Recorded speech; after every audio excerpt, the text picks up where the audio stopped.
Hey guys, my name is Noah, and I did an older adult interview. I interviewed my grandma, Boekweg.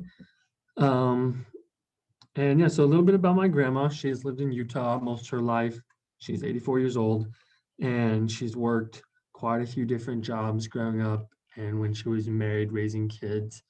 Largely because when she was married, it was because my grandpa had a lot of health issues, and he actually ended up passing away when they were both in their mid 50s.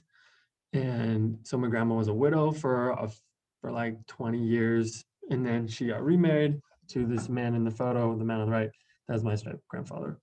And so she's kind of gone through some trying times, but yeah, it's been a really good interview to be able to get to know her a little bit better.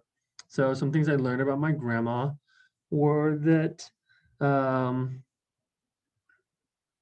so as far as like her health goes and aging, she feels that she has enjoyed pretty good physical health. She tries to stay active and healthy and exercise. But even more so than her physical health, which she feels is pretty good, still, even now that she's 84, she feels that her mental and cognitive health has been very good as well.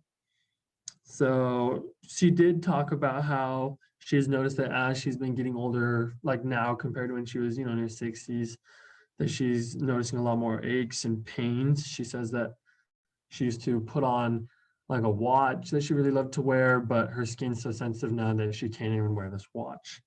Um, some answers that she gave that surprised me throughout the interview were one was about the healthcare system. She talked about how when she was younger, you know, 30, 40 years ago, she would be able to go to the doctor and get a checkup, kind of a yearly checkup, and they do a bunch of different tests. They do blood work, they do urine tests, just a bunch of different things to uh, kind of give them an overall view of their health and things that they need to work on, test their cholesterol, things like that.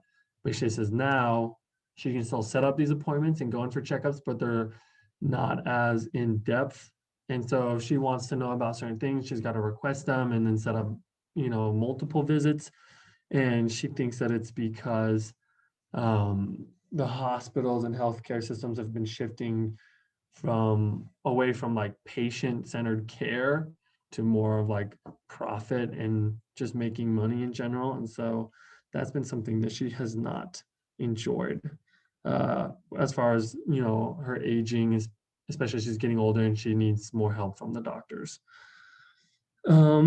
Responses that she gave to some of the questions that were not very surprising, it just kind of confirmed what I already thought about aging in the older population, was her experience with COVID-19. It's been kind of harder for her and for my grandpa. They were very involved in the community, in their religious community, as well as just in volunteering in other aspects. They like to spend a lot of time with their grandchildren and children.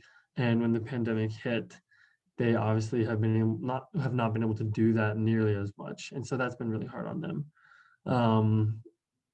Which I think is probably very common amongst most elderly people and wasn't surprising to hear. Some of the main stresses in my grandma's life include just stressing about, her kids and her health right now, which is very different than what it used to be. She said that, she used to stress more about work and about, just other activities throughout her life, but now she's much more stressed and like focuses her energy on her relationships with other people, especially her kids and grandchildren. Um, and so, yeah, I mean, the last thing is that she's always kept a very good outlook on life and always been very positive. And that's something that I want to take from her and be able to emulate that. But that has been my interview with my grandma. So thanks for watching. And yeah.